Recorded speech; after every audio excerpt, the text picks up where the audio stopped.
여러분, 우리가 읽은 이 본문 사도행전은 다른 말로 성령행전이다, 그렇게 불려지기도 합니다.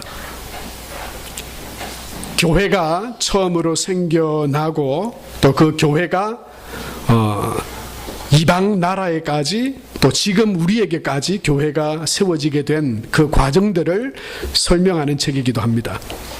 그리고 사도행전에는 예수님께서 살아생전에 말씀하신 내용이 아니라 부활하셔서 승천하기 전에 마지막으로 하신 말씀도 이 사도행전에 기록되어져 있습니다. 그것이 우리가 잘 아는 것처럼 사도행전 1장 8절 말씀입니다. 이 말씀을 하시고 주님은 하늘로 올리워져 가셨다라고 성경이 말씀하고 있습니다. 우리가 아는 예수님의 승천하시기 전 마지막 말씀이죠.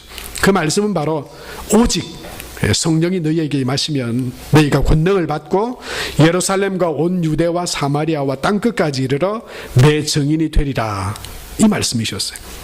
여러분, 이 말씀은 우리에게 약속하신 약속의 말씀이기도 하고 또 한편 이 말씀은 우리가 쫓아 살아가야 할 사명에 대한 말씀이기도 합니다.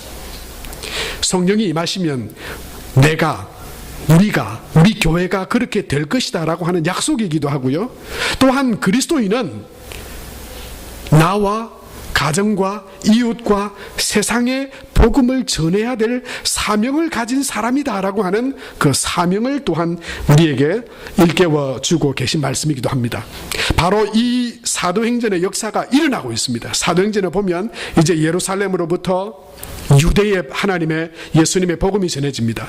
그리고 유대를 넘어서 이제는 사도행전 8장에 가보면 빌립 집사를 통해서 에디오피아 국고를 맡은 네시, 간다게라고 하는 그 네시에게 복음을 전하게 됩니다. 그리고 베드로는요, 그때까지만 해도 유대인들을 대상으로 복음을 전했는데 하루는 기도하는 중에 환상이 보입니다. 아주 바구니가 내려오는데 이건 뭐 먹지 못하고 만지지도 못할 부정한 것이라고 여겼던 거예요. 그 환상을 통해서 하나님은 가이사랴의 백부장이라고 하는 로마의 이 군인의 가정과 그 이방인에게 복음을 전하게 하십니다. 그래서 이제 이 복음이요, 예루살렘에서부터 막 힘있게 이제 막 세상으로 번져나갑니다. 그리고 그 역사가 이 사도행전 28장에 기록되어져 있고요. 그래서 우리는 흔히 그렇게 말하죠. 사도행전은 28장에서 끝났지만 저와 여러분, 우리는 사도행전 29장을 써가야 되는 사람이라고 말합니다. 내가 이제 전해야 될 복음, 내가 그 복음의 증인되어야 될 곳들의 복음을 전하면서 살아가야 된다고 하는 그런 말씀이죠. 그렇게 보면 여러분, 이 사도행전에 나와 있는 이 성령께서 행하신 이 놀라운 복음의 일들은 어떻게 보면 막 일사천리로 진행된 것 같아요. 그냥 시작만 하면 다 진행이 되는 것 같아요. 그냥 비단길같이 꽃길과 비단길같이 생각되기도 합니다. 그런데 여러분, 자세히 성경을 읽어보면 절대 그렇지 않아요. 복음이 분명히 예수님 말씀하신 것처럼 예루살렘에서부터 세계 열방에까지 막 복음이 전해지고 하나님의 나라가 전해지고 그 예수님을 통해서 구원의 역사가 일어나는데요. 그런데 그 과정들에 보면 얼마나 많은 역경과 고난과 어려움들이 있었는지 모릅니다. 얼마나 많이 그 일들이 묶여지고 매여지고 또 심각한 장애와 또 이 문들이, 그 복음의 문들이 가로막히려 할 때가 얼마나 많았는지 모릅니다. 오늘 성경에 보는 이 본문의 말씀도 마찬가지예요. 여러분, 하나님의 말씀이 흥왕하여 사람들에게 전해질 때마다 예수님을 믿고 돌아오는 사람들, 구원받게 되는 사람들이 많이 일어났습니다. 그런데 어떻게 됐냐면요, 그러자 이 유대의 왕이었던 헤롯은 사도 요한의 형제였던 야고보를 잡아서 칼로 죽여버립니다. 그것을 유대인들은 아주 호응을 합니다. 그래, 저 예수라고 하는 종교를 믿는 저 사람들 다 이단이고 잡아 죽여야 된다. 유대인들이 그런 말에 이 헤롯은요, 더 의기양양해지고 힘을 얻어서 사도 중에 수제자인 사도 베드로까지 잡아 죽이려고 잡았습니다. 잡아가지고 죽이려 했지만 그 날이 무교절 기간이어서 감옥에 가두어뒀습니다. 감옥에 쇠고랑을 채우고 그리고 감옥의 문들을 지켰습니다. 군사 4명, 이신 4명씩 4패에 맡겨서 여러분 같이 쇠사슬을 차고 병사들이 옆에 둘이 있고요. 감옥 문이 닫혀 있고 감옥 문에는 또 다른 군사들이 지키고 있어요.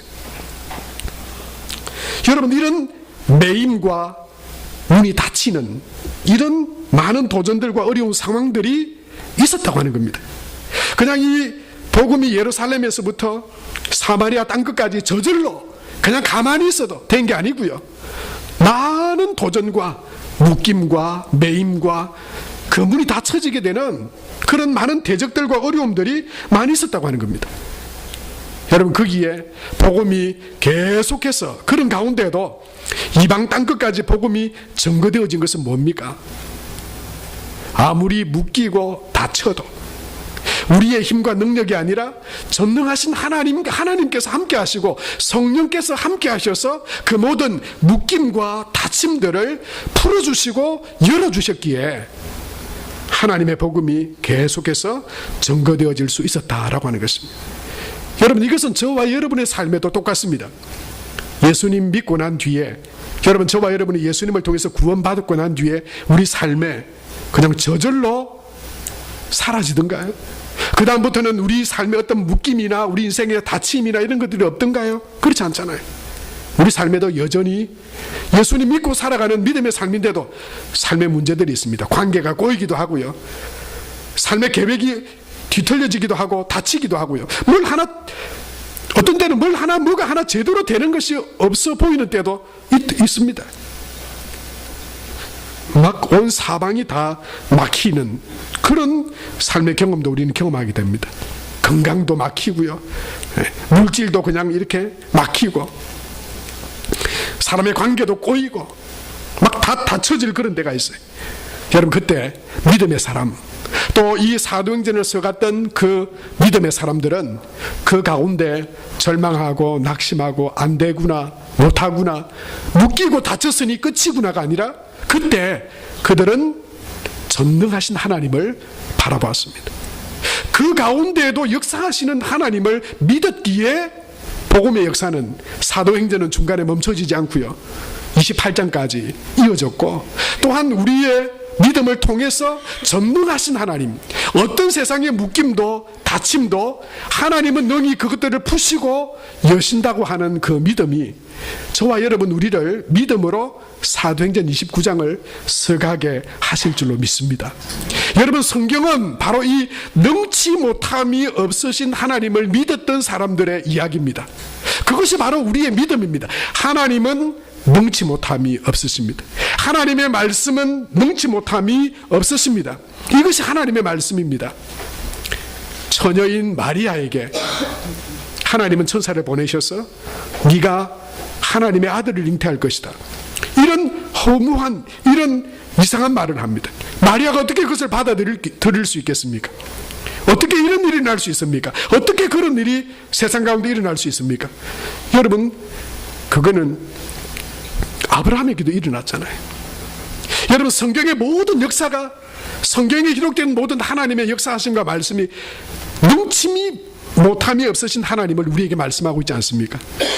애굽에서 출애굽한 것도 광야에서 그들이 40년간 굶지 않고 먹고 산 것도 사실은 그들의 힘이나 조건이나 상황이나 환경이 돼서 된 게 아니라 전능하신 하나님께서 그들과 함께 하셨기 때문에 그들이 전능하신 하나님을 믿었기 때문에 그 믿음으로 그 모든 것들을 이룰 수 있었던 것이죠. 마리아에게 하나님의 아들 예수님을 그가 잉태하게 되리라고 하는 그 말을 전하해 준 천사는 의심하고 불안해하는 마리아에게 이렇게 말하죠. 누가복음 1장 37절에 보니까 대저 하나님의 모든 말씀은 능치 못하심이 없느니라. 사랑하는 성도 여러분, 저와 여러분은 지금 바로 그 하나님을 예배하고 있습니다. 능치 못함이 없으신 전능하신 하나님께 예배와 찬양과 기도를 드립니다. 여러분 저와 여러분이 드리는 이 예배가 우리의 예배와 우리의 찬양과 기도를 들으시고 받으시는 하나님이 바로 그 능치 못함이 없으신 전능하신 하나님이시라고 하는 그 믿음으로 드리는 예배가 되기를 바랍니다. 그런 믿음으로 이 시간 드리는 기도가 되기를 축복합니다. 그런 믿음으로 하나님을 높이고 찬양하는 성도들 되시길 바랍니다. 그런 믿음으로 하나님 앞에 드리는 헌신과 물질이 되시길 바랍니다. 손해가 아닙니다. 허무한 시간이 아닙니다. 아무런 능력도 없는 그런 시간이 아닙니다. 우리의 예배와 우리의 기도와 찬양을 받으시는 하나님은 전능하신 하나님이시고, 그리고 이 땅 가운데 하나님의 아들로 이 땅 가운데 오셔서 십자가에 죽으신 그 예수님은 바로 그 전능하신 하나님의 아들 그리스도 메시아이십니다. 예수님은 이 땅에 오셔서 하나님의 나라를 전하고 그리고 죄사함의 그 구원의 복음을 전하실 때 이사야 61장의 말씀을 인용하여 그 말씀을 펴시고 읽으시면서 시작하셨다고 누가복음에는 기록되어져 있습니다. 예수님이 어떤 말씀을 읽으셨을까요? 그리고 그 말씀이 너희 귀에 응하였다, 너희 귀에 지금 응답하였다 이렇게 말씀하셨는데, 그 말씀은요 누가복음 4장 18절에서 19절 말씀에 보면 이렇습니다. 같이 한번 읽겠습니다. 시작. 주의 성령이 내게 임하셨으니 이는 가난한 자에게 복음을 전하게 하시려고 내게 기름을 부으시고 나를 보내사 포로된 자에게 자유를, 눈먼 자에게 다시 보게 함을 전파하며 눌린 자를 자유롭게 하고 주의 은혜의 해를 전파하게 하려 하심이라 하였더라. 여러분, 여기에 기록되어진 내용이 뭡니까? 묶인 것들을 풀고, 여러분 종이 됐다고 하는 게 뭡니까? 묶인 거예요. 자유함이 없는 거예요. 묶이고 보지 못하고 눌리고. 여러분, 우리가 세상 가운데 자유롭게 살아가고 아무 것에도 매여 있지 않다고 생각하지만 영적으로 보면 다 묶인 거잖아요. 죄 가운데 묶여 살고 사망과 저주 아래 살아가는 거예요. 여러분, 모든 흑암의 권세 아래 붙들린 이 세상 가운데 예수님은 그것을 푸시고 여시고 자유케 하시려고 이 땅 가운데 오셨다 말씀하고 있습니다. 이사야 61장 1절과 2절을 사실 인용하신 것인데요, 그런데 이사야 61장 3절에 하나님은 우리에게 이렇게 말씀하고 계십니다. 무릇 시온에서 슬퍼하는 자에게 화관을 주어 그 죄를 대신하며 기쁨의 기름으로 그 슬픔을 대신하며 찬송의 옷으로 그 근심을 대신하시고 그들이 의의 나무 곧 여호와께서 심으신 그 영광을 나타낼 자라 일컬음을 받게 하려 하심이라 말씀하셨어요. 여러분, 예수님 안에서 묶인 것들이 풀어지게 됨을 믿습니다. 예수님 안에서 여러분 막힌 것들도 예수 그리스도 안에서 열리게 될 줄로 믿습니다. 슬픔도 기쁨의 기름으로 변화되어지고, 여러분 슬픔을 찬송의 옷으로 변화시키시고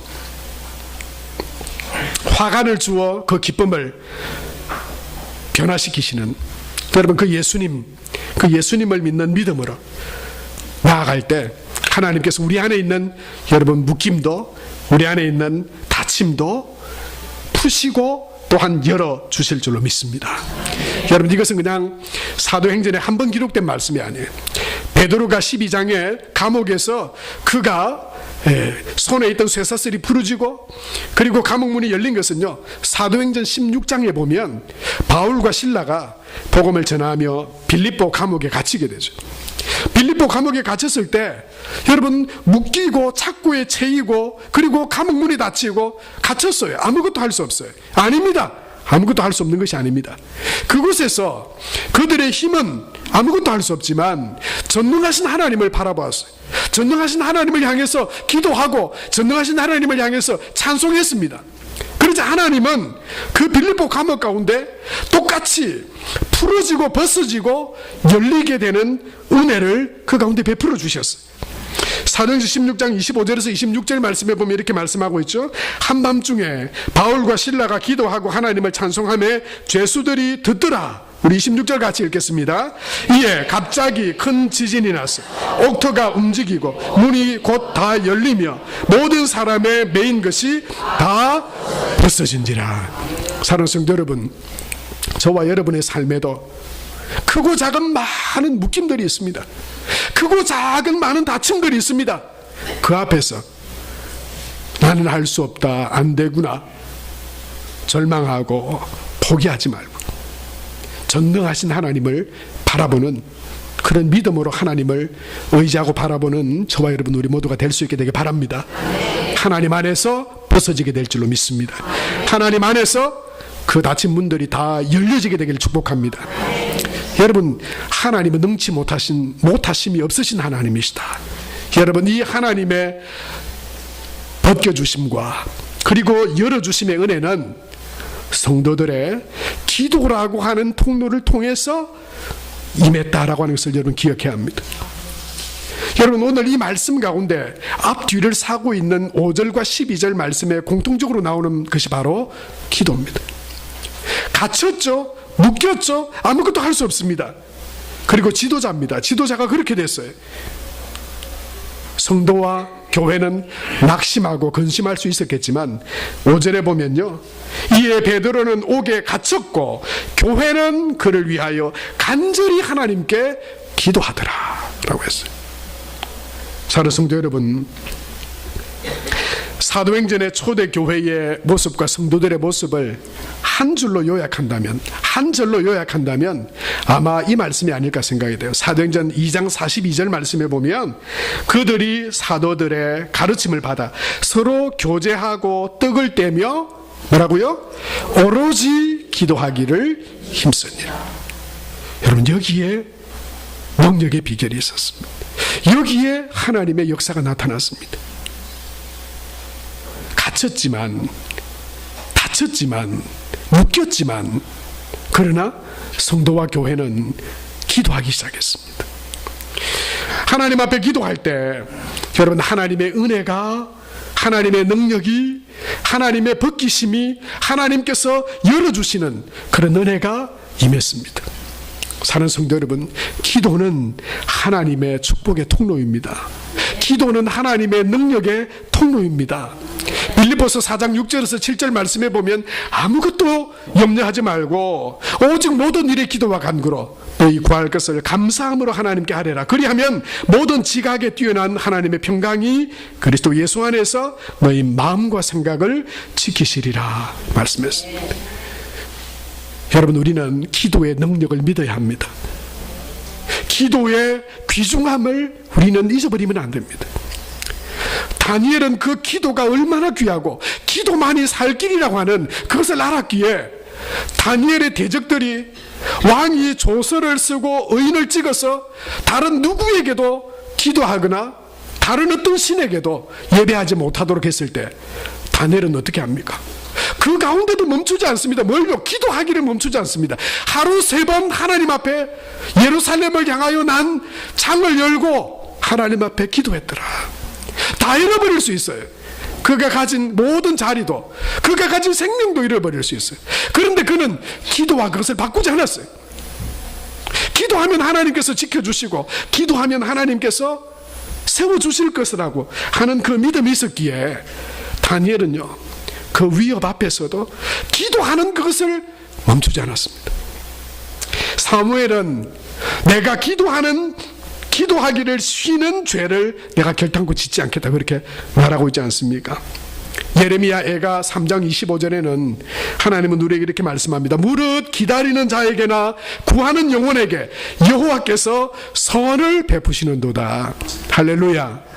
무릇 기다리는 자에게나 간구하는 자에게 하나님께서 선을 베푸십니다. 시편 62편 8절 말씀에 보면 이렇게 말씀하고 있죠. 백성들아, 시시로 그를 의지하고 그의 앞에 마음을 토하라. 하나님은 우리의 피난처시로다. 여러분, 기도하면 살게 될 줄로 믿습니다. 기도하면 쇠사슬도 벗겨질 것입니다. 기도하면 사방이 다 막혀 있어도 기도하면 하나님께서 실타래 같이 얽힌 우리의 삶도 그 무엇으로도 열리지 않을 것 같은 우리의 삶과 미래도 하나님께서 새로운 길로, 복된 길로 열어주실 줄로 믿습니다. 데살로니가전서 5장 16절에서 18절에는 우리가 잘 암송하는 말씀이 있죠. 같이 한번 읽겠습니다.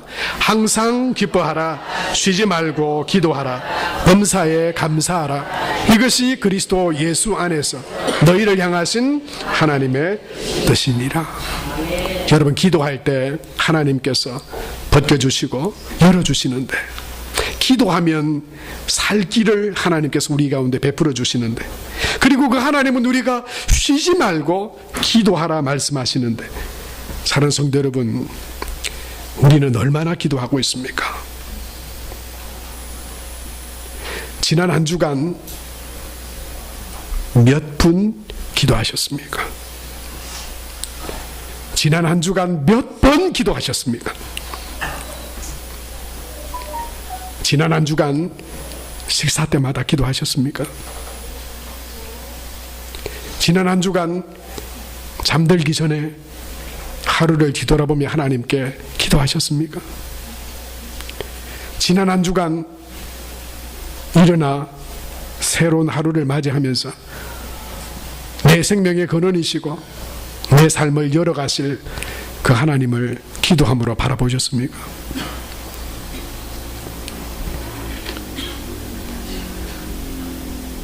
사랑하는 성도 여러분, 믿지 않는 사람들 앞에서 기도하는 것이 전도입니다. 야, 너 교회 다니는구나. 내가 당신들에게 예수 믿으라고는 내가 한마디도 안 했지만 내가 하나님을 믿기에 감사함으로 기도합니다. 그 말이 기도입니다. 그 말이 전도입니다. 여러분, 우리가 하나님을 믿는다 하면서도 우리는 얼마나 하나님을 믿고 기도합니까? 얼마나 믿음으로 하나님 앞에 우리의 삶을 내어드리고 있습니까? 도대체 우리는 몇 분을 하나님 앞에 기도로 집중했습니까? 정말 하나님을 믿음으로 감사하고 정말 하나님을 믿음으로 우리 삶의 문제들을 하나님 앞에 정말 내어드렸습니까? 저는 새벽 기도할 때마다 우리 교회를 위해서 그렇게 기도합니다. 하나님, 우리 교회에 새벽에 기도자들이 교회의 11조가 되게 해주십시오. 저는 그렇게 기도합니다. 우리 새벽에 기도하는 성도들이 50명이 되면 우리 교회는 영적으로 500명인 영향력의 교회로 저는 하나님께서 그렇게 세워주실 줄로 믿습니다. 하나님을 믿기에 기도하니까요. 기도하는 사람이 있으니까요. 아무리 상황이 안 좋고 조건이 안 좋고 우리는 능력이 없어도 그래서 하나님이 아무 일도 못하시는 것이 아니라 우리가 기도하지 않기 때문에 하나님이 일하지 않고 계신 것은 아닌지, 내가 여전히 내 삶에 묶임도 있고 다침도 있는데 내가 무능하고 능력이 없어서 해결하지 못하는 것이 아니라 하나님께 그 문제를 두고 진심으로 내가 하나님 앞에 그 문제들을 올려드리지 않기 때문에 아직도 우리는 여전히 염려하고 근심하고 살아가고 있는 것은 아닌지. 사랑하는 성도 여러분, 기도가 곧 하나님의 은혜의 통로요. 기도할 때 하나님이 일하십니다. 여러분, 이 믿음으로 언제까지 기도해야 합니까? 저와 여러분이 내 일평생 하나님을 의지함으로 기도하리라. 여러분, 그런 기도의 사람으로 하나님 앞에 세워지는 은혜가 있게 되기 바랍니다. 5절에 갇혔지만 교회는 성도는 기도하기 시작했습니다. 그리고 그 기도는 멈추지 않았습니다. 베드로는 이미 감옥에서 하나님께서 풀어주시고 열어주셔서 나왔습니다. 나와서 교회의 모임 가운데 성도들이 있는 그곳으로 가보았더니 계속 거기서도 그때까지 그들은 계속해서 기도하고 있었어요. 12절 말씀에 보니까 이렇게 말씀하고 있죠. 우리 같이 한번 읽겠습니다. 시작. 요한의 어머니 마리아의 집에 가니 여러 사람이 거기에 모여 기도하고 있더라. 사랑하는 성도 여러분, 하나님께서 우리의 기도를 들으십니다. 기도할 때 하나님께서 사울의 눈에 비늘 같은 것들이 벗겨지게 하셨습니다. 우리가 기도할 때 우리 안에 불순물들을 사라지게 하시는 벗겨짐이 하나님의 은혜 가운데 있을 것입니다. 여러분, 기도할 때 우리가 한순간에 우리의 마음이 전심으로 진심으로 하나님 앞에 전달이 되나요? 기도 자리에 나오면 하나님께서 우리 마음에 더러운 것들을 씻어주시고 우리 안에 욕심들을 씻어주시고 우리 안에 잘못된 것들을 바로 세워주고 바로 세워지게 하신 후에 하나님은 그 전날 밤에 이제 이 무교절이 끝나고 헤롯이 베드로를 잡아내서 그 다음날 죽이려고 하는 그 전날 밤에 하나님은 천사들을 보내셔서 벗겨주시고 열어주셨어요. 하나님은 그를 구원해 주셨습니다. 사랑하는 성도 여러분, 하나님의 그 은혜가 우리 삶 가운데 임할 때까지 기도하고 기도의 자리에 머무르는 저와 여러분 우리 모두가 될 수 있게 되길 바랍니다. 사랑하는 성도 여러분, 염려하지 말고 기도하시기 바랍니다. 걱정하지 마시고 기도하시기 바랍니다. 포기하지 말고 기도하시기 바랍니다. 아직도 한 3분의 1 정도만 아멘 하시는데요, 100% 아멘 할 때까지 하겠습니다. 낙심하지 마시고 기도하시기 바랍니다. 한숨 쉬지 마시고 기도하시기 바랍니다. 무서워하지 마시고 기도하시기 바랍니다. 두려워하지 말고 기도하시기 바랍니다. 하나님께서 열어주실 줄로 믿습니다. 하나님의 그 여심과 하나님의 풀어주심으로 여러분 그 은혜와 하나님이 주시는 그런 복된 믿음의 삶을 살아가는 우리 모두가 될 수 있게 되기 바랍니다. 오늘 성경은 쇠사슬을 풀어주시고 그리고 닫힌 문들을 열어주시는 하나님에 대해서 우리에게 말씀하고 있지만, 또한 특별히 오늘 말씀을 통해서 하나님께서 우리에게 주시는 권세가 있습니다. 교회와 성도들에게 주신 권세가 있습니다. 그것은 어떤 권세냐면 메고 푸는 권세입니다. 마태복음 16장에 보면 예수님께서 그 베드로 가이사라 빌립보 지역에서 사람들이 나를 누구로 아느냐 물으시는 그 물음에 베드로는 주는 그리스도시요 살아계신 하나님의 아들이십니다. 그 믿음의 고백을 드립니다. 그리고 예수님은 그 믿음의 고백을 드리는 베드로와 앞으로 세워질 교회와 또한 그 교회를 이루고 있는 성도들에게 하나님께서 주신 권세가 있다고 말씀하셨습니다. 그게 바로 메고 푸는 권세입니다. 하나님은 믿음으로 하나님 앞에 나아갈 때 우리 삶 가운데 묶인 것들을 푸시고 벗어지게 하실 뿐만 아니라 닫힌 것들을 여시고 축복하시는 그런 하나님의 은혜와 축복이 우리에게 임하게 하실 뿐만 아니라 성도와 교회인 우리에게 메고 푸는 권세도 우리에게 주셨어요. 마태복음 16장 18절에서 19절에 보면 이렇게 말씀하고 있죠. 우리 같이 한번 읽겠습니다. 또 내가 내게 이르노니 너는 베드로라. 내가 이 반석 위에 내 교회를 세우리니 엄부의 권세가 이기지 못하리라. 내가 천국 열쇠를 내게 주리니 내가 땅에서 무엇이든지 매면 하늘에서도 매일 것이요 내가 땅에서 무엇이든지 풀면 하늘에서도 풀리리라 하시고 말씀하셨어요. 성도와 교회에 하나님께서 권세를 주셨다고 말했습니다. 그것은 바로 하늘과 땅의 권세인데요, 천국의 열쇠라고 하나님께서 우리에게 말씀하셨어요. 여러분, 그것이 우리에게 주시는 의미가 뭡니까? 천국의 열쇠라는 게 뭡니까? 예수 그리스도를 믿는 그 믿음이 성도들을 통해 교회를 통해 세상 가운데 전해질 때 그것을 받아들이고 믿는 자에게 하늘 문이 열리고 구원의 문이 열리고 영생의 문이 열리게 된다고 하는 약속입니다. 우리가 성도들이 나아가서 내가 예수 그리스도 안에 구원받은 하나님의 자녀로서 아직도 여전히 죄와 어두움과 세상 가운데 묶여 살아가는, 묶인지도 모른 채 묶인 채 살아가고 있는 그 영혼들 가운데, 천국 문이 닫혀져 있는 가운데 천국이 있는지도 모르는 그 영혼들 가운데 성도들이 나아가서 하나님의 나라를 전하고 예수님을 전할 때 천국의 열쇠가 되어서 그들이 영생과 구원을 얻게 되리라고 하는 약속의 말씀입니다. 하나님은 그 권세를 성도와 교회에 주셨다고 말씀하셨어요. 사랑하는 성도 여러분, 저와 여러분에게 하나님께서 메고 푸는 권세를 주셨습니다. 우리가 그들을 천국에 들어가게 할 수는 없지만 천국의 열쇠 되시는 예수 그리스도를 전하는 성도, 이 땅 가운데 하나님의 복음, 하나님의 나라를 아직도 여전히 세상 가운데 죄 가운데 매여 살아가고 있는 영혼들에게 이 복음을 전하는 하나님이 기뻐하시는 교회로, 하나님이 함께 하시는 교회로 세워져서 하나님 나만 구원받아 하나님의 자녀 백성 되는 것이 아니라 아직도 여전히 사망 가운데 죄 가운데 살아가고 있는 수많은 영혼들, 세상 사람들에게 하나님의 그 약속하신 말씀처럼 땅끝까지 이르러 내 증인이 되리라. 여러분, 그 하나님의 약속의 말씀에 쓰임받는 저와 여러분 성도들이 되고 하나님의 이 교회가 그렇게 복음의 능력으로 천국의 열쇠가 되어서 이 땅에 살아가는 수많은 하나님을 알지 못하고 죄에 묶여 살아가고 있는 영혼들 가운데 하나님의 나라 복음을 전하는 복된 통로로 세워지는 그 일에 기도하고 쓰임받는 그런 복된 성도와 교회 될 수 있게 되길 바랍니다. 이 시간 우리 함께 기도합시다. 하나님의 전능하심을 내가 믿습니다. 우리 삶에는 내 인생의 묶임과 그 꼬임을 풀 수 있는 것도 있고 풀지 못하는 것들이 있었어요. 내가 어쩔 수 없고 풀 수 없는 많은 문제들 가운데 우리가 절망하고 낙심하기도 하지만 우리 모든 삶에 능력이 되시고 구원이 되시는 하나님을 믿는 믿음으로 우리 삶의 모든 묶인 것들이 풀어지게 해주시고 벗어지게 해주시고 믿음 안에서 우리의 삶의 모든 닫힌 문들이 활짝 열려지게 하여 주옵소서.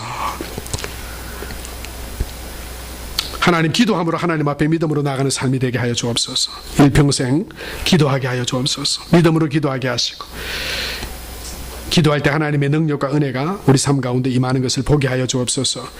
하나님, 내고 푸는 권세를 우리에게 주셨으니 우리의 삶이 하나님 그 천국을 여는 그런 통로가 되는 성도와 교회 되게 하여 주옵소서. 이 시간 우리에게 주신 말씀 기억하며 우리 말씀을 기억하며 1, 2분 정도 하나님 앞에 기도하며 나아가겠습니다.